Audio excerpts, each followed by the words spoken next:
Japan में मांस खाने वाले बैक्टीरिया के कारण होने वाली कुलहड़ और घातक बीमारी तेजी से फैल रही है। इस खतरनाक बीमारी से हड़कंप मचा हुआ है। ये बीमारी इतनी खतरनाक है कि सिर्फ 48 घंटे के भीतर ही लोगों की इससे जाने जा रही है।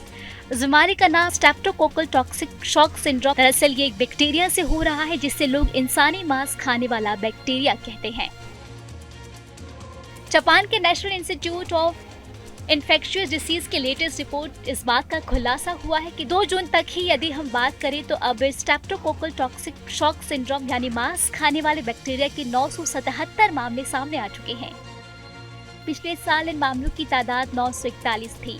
जापान में फैल रही दुर्लभ बीमारी 2 दिन में किसी भी व्यक्ति की जान ले सकती है। रिपोर्ट के अनुसार जापान में इस मामले की संख्या 2500 क्रॉस कर सकती है।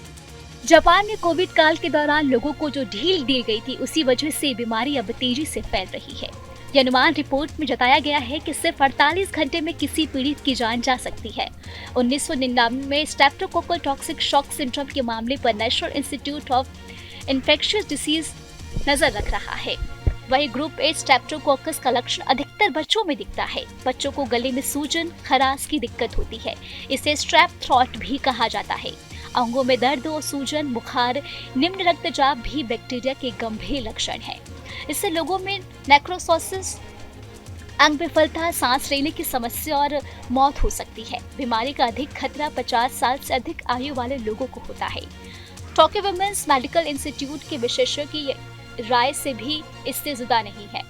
अधिकतर मौतें 48 घंटे में ही होती है जब पैरों में सूजन के लक्षण दिखाई देते।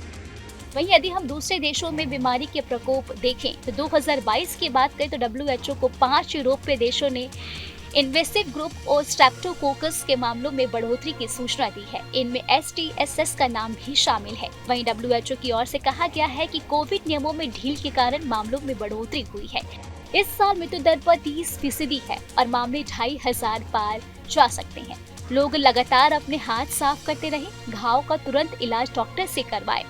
मरीज के आंतों में भी GS का इन्फेक्शन फैल रहा है। टोक्यो महिला मेडिकल यूनिवर्सिटी में संक्रामक रोगों के प्रोफेसर केन कोडुची ने कहा है कि अधिकांश मौतें 48 घंटे के भीतर होती है। वैसे ही मरीज को सुबह पैर में सूजन दिखाई देता है तो दोपहर तक वो घुटने तक फैल सकती है और 48 घंटे के भीतर ही वो इंसान मर सकता है। बता दें कि कोडुची ने कहा है कि संक्रमण की वर्तमान दर के अनुसार जापान में इस साल मामलों की संख्या 2500 तक पहुंच सकती है और मृत्यु दर 30% तक पहुंच सकती है। इस बीमारी से बचाव के लिए जरूरी है कि बैक्टीरिया ना पनपे, इसलिए समय पर आप हाथ धोते रहें, हाइजीन का पूरा ख्याल रखें और संक्रमित व्यक्ति से पर्याप्त दूरी बना कर रखें।